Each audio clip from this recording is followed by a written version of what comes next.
እንዴት ሆናችሁ ነው ሀብታም የሆናችሁት? እንደው በአላህ ሀብቱ እንዴት ነው የሚመጣው? እኔ እየለፋው ነው። ይኸው ወላሂ ላቢ እንደዚህ እብድ መስዬ እየሄድኩ እንኳን ሀብት የለም። ሳውዲ አረቢያ ሀብት አለ አሉኝ። ሳውዲ አረቢያ መጣሁ። ይኸው እቃ ጠባ ገባሁኝ። እቃ ጠባ እንትን ላለው ብሩ አይጠራቀምልኝም። ይኸው በዚህ ፎቅ አለ ይኸው ባዶ መለጠ ነኝ። ኧረ ያላል ይሄ ነው ያለ ጌታዬ፣ ኧረ ብሩን አምጣ። ይሄ ቪዲዮ ለቆንጆ ሴቶች ነው። በጣም ቆንጆ ነሽ፣ ሁሉ ነገርሽ ያምራል፣ ሼፕሽ፣ መልክሽ፣ ህይወትሽ ሙሉ በቃ ካንቺ በላይ ሌላ ለምስትባይ ነው። ግን ይሄ ቆንጆ ከጊዜ በኋላ በሩን መክፈት ከተቻለ ቴብል ላይ መቀመጥ አለ። ቴብል ላይ ስትቀመጪ አፍ ይከፈታል። ውጭ ያለው የሆነ አክል ነገር ደስ የሚያደርሰው የሆነ ነገር ያስፈልጋል። ሰብስታንስ ያስፈልጋል። የአንቺን ክብር ሰዎች የተዳፈሩና የወሰዱ ቀን እመኒ ነገሮች አብቅተዋል። በክብራችሁ ጉዳይ ከማንም ጋር ትደራደሩ። ሰላም ውድና የተከበራችሁ የቻናል ተከታታዮች እንዴት ናችሁ? ሰሞኑን ጠፋ ብዬ ነበረ። ዛሬ መጥቻለሁ። መስራት ያልቻልኩበት ሁኔታ ላይ ነበርኩኝ። ለዚህ ቻናል አዲስ የሆናችሁ ሰብስክራይብ እያደረጋችሁ ገባ በሉ። የምታዩትን ቪዲዮ ላይክ አድርጉልኝ ለብዙ ሰዎች እንዲደርስ። ወደ ቪዲዮ እንሄዳለን። ልጅ ከበላ ከጠጣ በቂው ነው ለምትሉ ወላጆች ማለት ነው በጣም ደባሪ ናችሁ። ችግር የለም አታብሉን እኮ ማለት እናንተ ባታበሉ ሌላ የሚያበላ ሰው አለ። ኢትስ ኦኬ። ልጅን የሚያሳድገው እግዚአብሔር ነው። አቡ ወላጆች እደጉ፣ ፕሊዝ እደጉ። በጣም ሕፃን ናችሁ። በጣም አላደጋችሁ። እንዴት ልጅን ማሳደግ እንዳለባችሁ አታውቁም ማለት ስላበላችሁ ስላጠጣችሁ በጣም ቢግ ዲል ይመስላችኋል። በጣምና ኢትስ ኦኬ ቆሎ ይብላ ችግር የለም ግን ፍቅርን አስተምራችኋል። እናንተ ጥላቻችሁን፣ ዛቻችሁን፣ እንዴታችሁ ልጆቻችሁ ላይ የተወጣችሁ ግን እኛ ካደግን በኋላ ስለ ራሳችን የሚሰማ ስሜት እየተመታ እንዲሆን ያደረጋችሁት እናንተ ናችሁ። ኦኬ እና እኔ ታዳጊ ወላጆች ብያችኋል። ልጆች እያለን ባሳለፍናቸው ነገሮች ካደግን በኋላ እንዴት ስቃያችንን እንደምንበላኝ ነን የምናውቀውና ከበላ ከጠጣ በቂ ነው ምናምን አትወልዱ ውስጥ ቆይ ማለት መውለድ እኮ ግዴታ አይደለም። እዚህ ጋር አፕሪሼት ላለማድረግ እኮ አይደለም፣ ግን እናንተ ባታሳድጉ ማለት ነው ሰንበዴልስ ያሳድጋል። መንገድ ላይ ተጥላ የተገኘች ልጅ አድጋ ምናምን የሆነ ሰው አሳድጓት ዛሬ ላይ የሆነ ቦታ የደረሰቻለች እና ማለት በእናንተ በኩል ስንመጣ ማለት ነው ይህን ያህል ባሪያችሁ ይህን ያህል የሆነ ነገር ማድረግ የለባችሁ። ኃላፊነት ሰጥቷችኋል። ልጅን የሚያሳድገው እግዚአብሔር ነው እና ኃላፊነት በጣም ገና ናችሁ። እጅግ በጣም ቤተሰብ ገንዘብ ስላላቸው በደንብ ስለበላን ስለጠጣን እኛ ከምር ፍቅር ይሰማናል፣ የመወደድ ስሜት ይሰማናል፣ ኮንፊደንት የመሆን ስሜት ይሰማናል ማለት አይደለም። በጣም ብዙ ማናቃቸውን ስሜቶች እያስተናገድን የመጣ ነው። እናንተ ወላጆች እኛን ባሳደጋችሁበት መንገድ ነው እና ባካችሁ ይህንን ጀኔሬሽን የሚያድጉ ልጆችን አትበርዟቸው።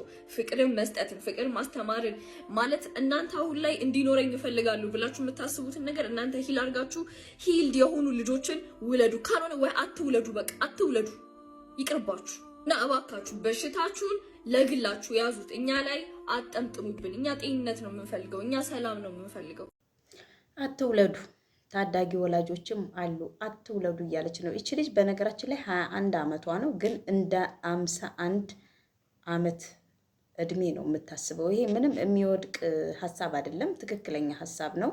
ያላደጉ ወላጆች አሉ። እንዲህ አይነት ቤተሰብ ውስጥ የሚወለዱ ልጆች በኋላ ላይ ተጽዕኖ እነሱ ላይ ነው የሚሆነው። ልጅ ትልቅ ኃላፊነት ነው። ካሳደግናቸው በኋላ በስተመጨረሻ ላይ ያደጉበትን ነው የሚሆኑት። እና ዝም ብለን በኬርለስነት በቃ ይሄን ካደረኩለት በቃ ጥሩ ነገር አድርጌለታለሁ ብለን ብቻ ልንተዋቸው የምንችሉ ፍጥረታቶች አይደሉም። እንደተባለው ፍቅር መስጠት አለብን።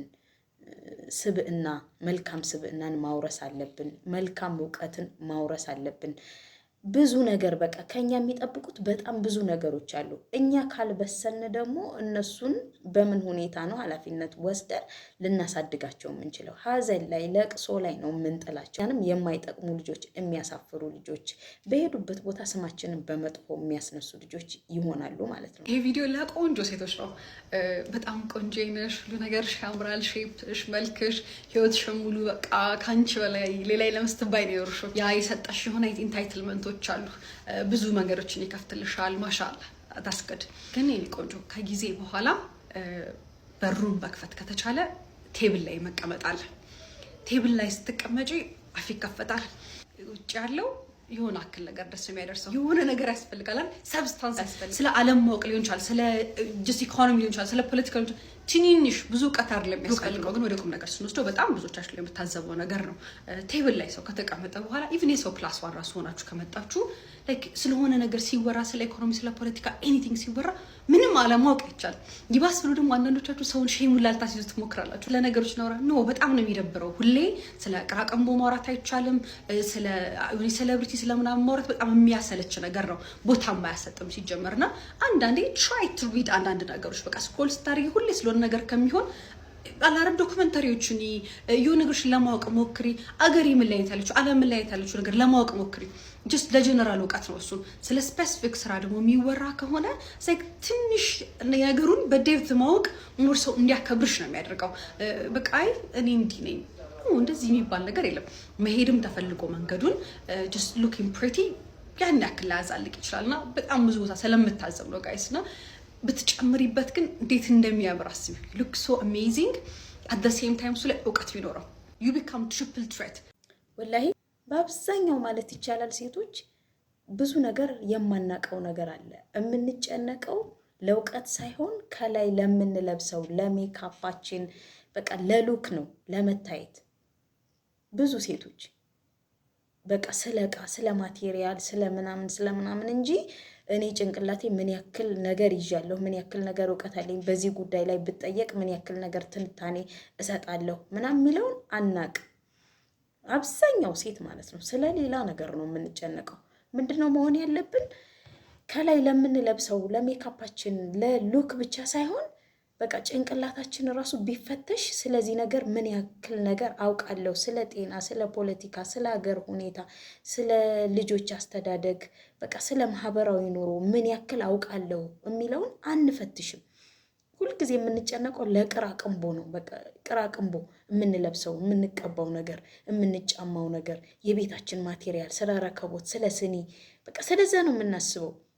ጓደኞቻችን ጋር ራሱ ስንገናኝ እውቀት ነገር ነክ ላይ አንወያይም። ምን ገዛሽ፣ ምን ለበሽ፣ ምን አመጣሽ፣ እቃ ምን ገዛሽ፣ ወላሂ ይሄንን ነው የምንባባለው። እና ሁልጊዜ ለመታየት ነገር እና ማቴሪያል ነገር ላይ ፎከስ አናድርግ። በቃ አንዳንዴ እውቀትም ያስፈልጋል። እኛ እንደውም ኡማ እኮ ነው የምንሰራው፣ ማህበረሰብ ህዝብ ነው። እንደውም እናቶች በቃ ብዙ ነገር ይጠበቅብናል፣ ማወቅ ይጠበቅብናል። ከኔው ጀምሮ ግን እውቀት ላይ አይደለም የምንጣጣረው፣ ለይታ ነው። በቃ ስለ ሂጃባችን፣ ስለ ትንሿ ነገር፣ ስለ ጆሮ ጌጣችን ነው የምንጨነቀው። መሆን የለበትም። እዚህ ጋር ነው መስራት ያለብን። በቃ ልክ እንደተባለው እዚህ ጋር ነው መስራት ያለብን። የሆነ ነገር ሪፈር ማድረግ አለብን፣ ማንበብ አለብን። እስኪ በዚህ ዘርፍ ላይ የሆነ ነገር ልወቅ ማለት አለብን። ወላሂ ግን ቤተሰቦቻችንን ባሎቻችንን የምናስቸግረው ማቴሪያል ግዛ እያልን ነው። እስኪ እኔ ለምሳሌ አሁን እስኪ ራሳችሁን ጠይቁት። እኔ አሁን የሆነ ስፖርት የምሰራበት ወይም ስፖርት ቤት ሂጄ ማቴሪያል ግዛልኝ ስፖርት የምንሰራበት ከምንል ይልቅ ወይም ደግሞ የምናነበው መጽሐፍ እስኪ የሆነ መጽሐፍ ግዛልኝ፣ ይህን መጽሐፍ አይቻለሁኝ ሚዲያ ላይ አይቻለሁ ወይም ሱቅ ላይ አይቻለሁ መጽሐፍ ግዛልኝ የምንለው ስንቶቻችንን አንልም። የምንለው ግን የሆነ ስኒ አይቻለሁ፣ የሆነ ብርጭቆ አይቻለሁ እስኪ ግዛልኝ ወይም ልግዛ እንዴ ነው የምንለው። ራሳችን ላይ እውቀታችን ላይ ኢንቨስት አናረግም። በቃ አፋችን ሲከፈት እውቀት እንደሌለን ያስታውቅብናል ማለት ነው። ምንም አይነት እውቀት አብዛኞቻችን ሴቶች ዜሮ ነን እና እውቀት ላይ ብንሰራ ሞር አመለካከታችን ላይ ብንቀይር የተሻለ ነው። ማቴሪያሊስት አንሁን። እዚህም የምንቀባው ነገር ውሃ ያጥበዋል። በቃ የለበስነውም አንዴ ታየንበት እኛ ላይ የሚጨምርልን ነገር የለም። ኮንፊደንስ የሚጨምርልን እኔ ነኝ ያልን ሴት የምንሆነው እውቀት ሲኖረን ነው። አመለካከታችን መልካም ሲሆን ነው። ሰፋ ስንል ነው እዚህ ጋር እንጂ በለበስነው በተቀባነው ነገር ቆንጆ ወይም ምርጥ ልንባል አንችልም። ለጊዜው ነው እና እውቀታችን ላይ እውቀት መሰብሰብ ላይ ንቁ እንሁን። ደሞዜ ወራዊ ወጪ ቀን በቀን ደሞዜ ወራዊ ወጪ ቀን በቀን ሰሞኑ አስቤዛ ሆነብን ሰቀቀን ኩራቴ የጨመረ ንገዛ የኩና የአንድ ወር አስቤዛ ንገዛ የኩና የአንድ ወር አስቤዛ እየበት መጣሁት ለቁርስና ምሳ ኩራቴ የጨመረ በተለይ ለደሞዝተኛ ይሄ ኑሮ ውሃ ቅዳ ውሃ መልስ ነው የሆነብን። ደሞዜ ወርሃዊ ወጪ ቀን በቀን ሆነብን ሰቀቀን። የእውነት ነው።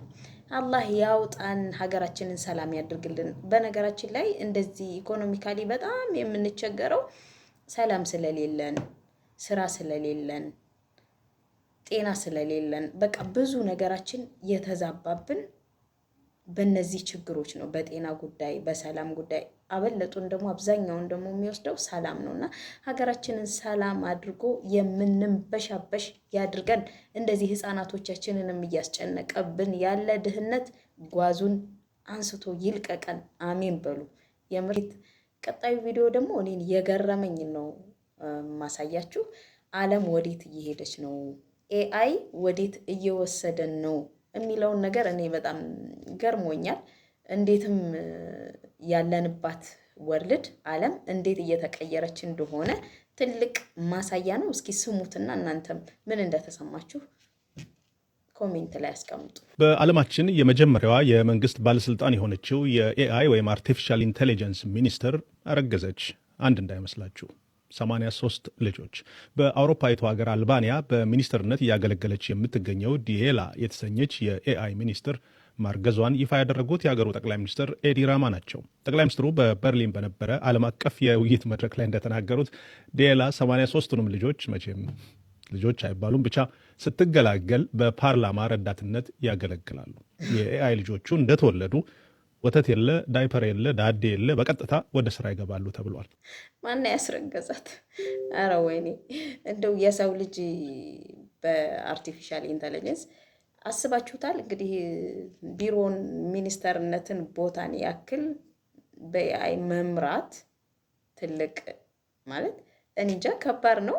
ግን ወዴት እየሄድን እንደሆነ የሰው ልጅ ጉልበት የማያስፈልግበት አይነት ሁኔታ የምንደርስበት አግባብ እየመጣ ነው ብዬ ነው የማስበው። እና ገርሞኛል። 80 ምናምን ልጅ ነው ደግሞ የምትወልደው ልጅ ያልናቸው ልጅ ይገርማል በጣም። የአንቺን ክብር ሰዎች የተዳፈሩና የወሰዱ ቀን እመኒ ነገሮች አብቅተዋል። በክብራችሁ ጉዳይ ከማንም ጋር ትደራደሩ። ማንኛውም ሰው ራሱን ካከበረ እመኑ ህይወት ውስጥ ፈተናዎች ሲመጡ ፈተናዎች እንዴት ማሸነፍ እንዳለበት ያውቃል። አብዛኛው እኛ ህይወት ውስጥ ያለው ውድቀት ምክንያቱ እኛው ራሳችን ነው። ከኛ ቁጥጥር ውጭ የሆኑ ነገሮችን በጸጋ መቀበል አለብን። በነገራችን ላይ ህይወት ሰጥቶ መቀበል መሆኗን ካመንን ሁሉም ገር በገር ይሆናል። ካልተሰጠ መቀበል እንደማይቻል ማመን አለብን። ክብርም እንደዛው ነው። ሰዎችን እስካከበርናቸው ድረስ እኛም እንከበራለን። ሰዎችን የማናከብር ከሆነ የኛም ክብር አብሮ ይወርዳል ማለት ነው። ክብራችንን የምናስደፍረው ክብራችንን የምንጥለው በራሳችን ጊዜ ነው።